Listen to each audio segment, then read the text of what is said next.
नमस्कार प्यारे बच्चों, कैसे हैं आप। आशा है सब बच्चे बहुत अच्छे से होंगे। बच्चों, आज हम करेंगे सामाजिक विज्ञान का अध्याय 8 खुशहाल गांव और समृद्ध शहर। इसमें हम गांव और शहर इनके बारे में चर्चा करेंगे कि पुराने समय में जो गांव थे वो किस प्रकार के थे और वो किस प्रकार डेवलप हुए, उनमें कितनी किस टाइम पर इम्प्रूवमेंट हुई।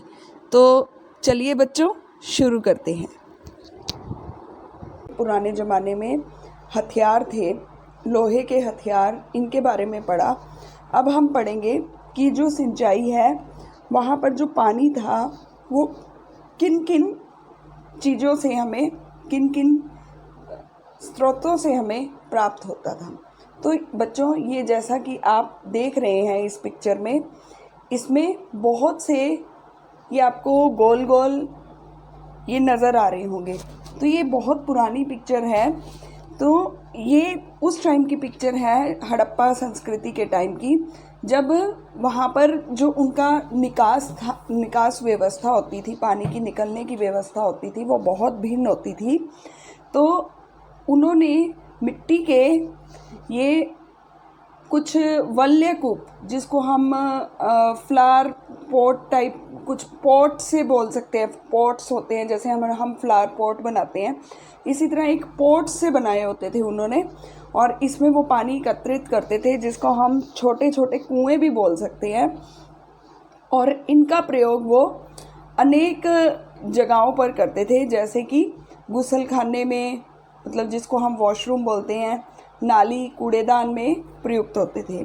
ये वल्लेकूप लोगों के घरों में होते थे, हर घर में ये वल्लेकूप होते थे। जैसे अब आजकल हमारे घरों में पानी की टंकियाँ होती हैं, उस तरह से ये लोगों ने मिट्टी के बनाए होते थे। आगे हैं महलों, बाज़ारों या आम घरों के अवशेष बहुत कम मिले हैं, ठीक है। और मिट्टी के कच्ची ईंटों या छप्पर से बने होने के कारण वो ज़्यादा समय तक टिक नहीं पाए हैं। भविष्य में पुरातत्वविदों ने इसकी खोज कर सकते हैं।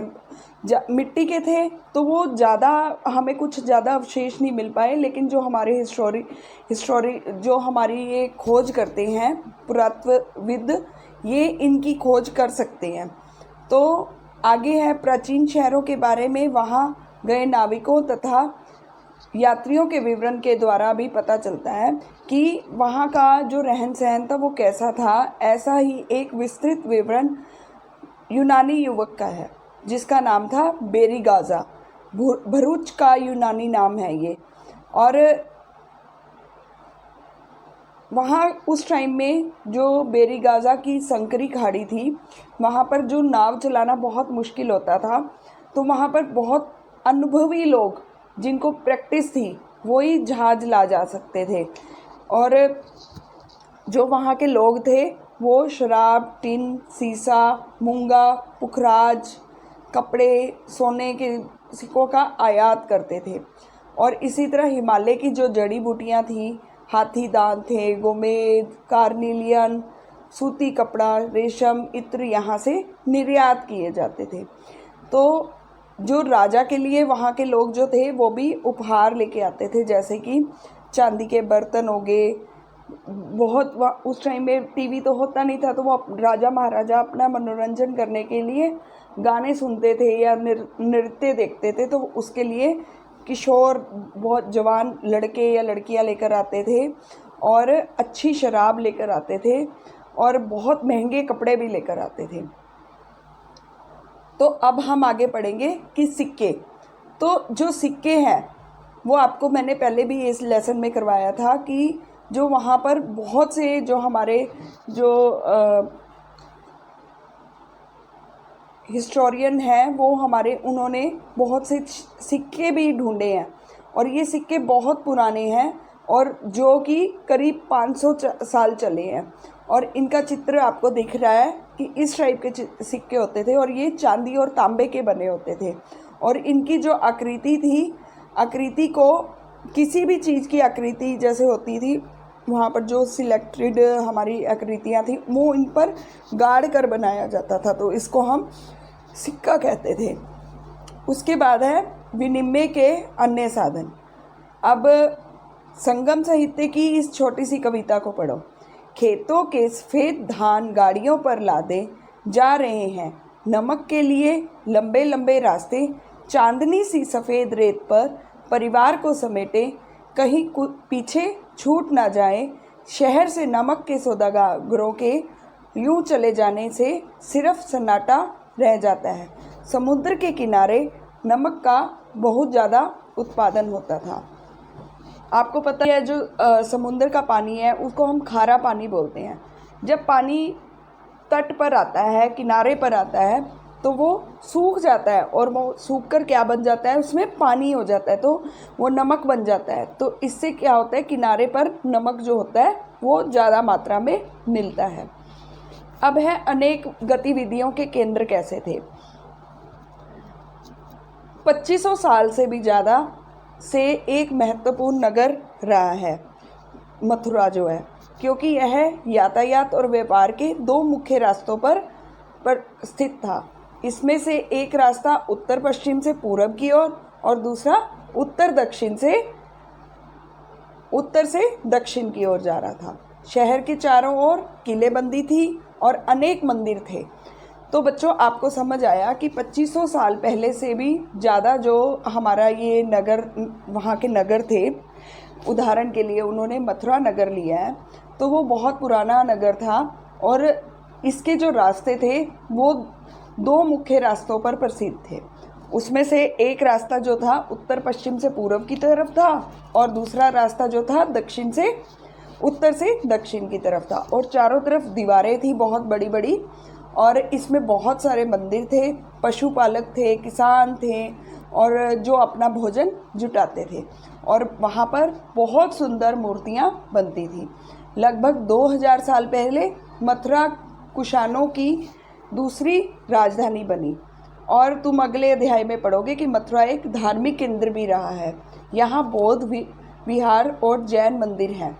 यह कृष्ण भक्ति के लिए बहुत प्रसिद्ध है। अब हम आगे करेंगे शिल्प तथा शिल्पकार। शिल्पकार से तो आपको पता ही होगा, जो मिट्टी के बर्तन बनाते हैं। पुरास्थलों से शिल्पों के बहुत सारे जो नमूने हैं वो मिले हैं कि उन्होंने बहुत सुंदर सुंदर मिट्टी के बर्तन, पतले पतले सुंदर बर्तन मिले हैं, चमकीले पात्र मिले हैं, क्योंकि इनको ज़्यादातर उपमहाद्वीप के उत्तरी भाग में पाया गया है। अब हम करेंगे कि ध्यान रहे कि अन्य दूसरे शिल्पों के अवशेष नहीं बचे होंगे। जैसे कि विभिन्न ग्रंथों से हमें पता चला है कि उस टाइम जो था कपड़ों का उत्पादन बहुत महत्वपूर्ण था और जो वाराणसी था, दक्षिण में मदुरै था, वो वहाँ के प्रसिद्ध केंद्र थे। यहाँ स्त्री और पुरुष दोनों काम करते थे। अब आपको समझ आ गया होगा कि जो मदुरै थी और वाराणसी थी, वहाँ पर बहुत सुंदर सुंदर कपड़े बनाए जाते थे और वहाँ पर जितने भी शिल्पकार थे वो बहुत सुंदर सुंदर मूर्तियाँ बनाते थे और ये एक प्रमुख केंद्र था। और वहाँ के ये नहीं है कि सिर्फ इन जो आदमी हैं वही काम करेंगे, वहाँ औरतें और आदमी मिलकर काम करते थे। और अनेक शिल्पकार जो थे, व्यापारी जो थे, उन्होंने अपने अपने संघ बना लिए थे जिन्हें श्रेणी कहते थे। शिल्पकार की जो श्रेणियों का काम था, उनको क्या काम था, प्रशिक्षण देना, कच्चा माल उपलब्ध करवाना, कराना देना, ठीक है, ये सब वो करते थे। और जो श्रेणियाँ थी बैंकों के रूप में काम करती थी। मतलब कि वहाँ के जो लोग थे वो अपने जो पैसे थे वो कहाँ जमा करवाते थे, श्रेणियों में जमा कराते थे। जैसे बैंक में हम लोग अपने पैसे जमा कराते हैं, तो इस धन का निवेश जो था उन लाभ के लिए किया जाता था। उससे मिले लाभ से जो हिस्सा होता था उसको वो मठ में दे देते थे या धार्मिक संस्थानों में दे देते थे। अब आगे है सूक्ष्म निरीक्षण, अरिकामेडू। अब ये क्या है, तो ये जो है इसमें हम रोम की जानकारी पढ़ेंगे जो लगभग 2200 से 19 साल पहले की है। और अरिकामेडु का एक पतन था। यहाँ दूर दूर से आए जहाज़ों के सामने उतारे जाते थे। यहाँ ईंटों का बना एक ढांचा मिला है जो संभवतः गोदाम रहा होगा। बहुत बड़ा एक ढांचा सा मिला है जिसमें कि सामान वो लोग आकर उतारते थे, और इसको मतलब हम सोच रहे हैं कि वो एक गोदाम की तरह होगा। और भूमध्य सागरीय क्षेत्र के एम्फोरा जैसे पात्र मिले हैं। इनमें शराब, तेल जैसे तरल पदार्थ रखे जा सकते थे।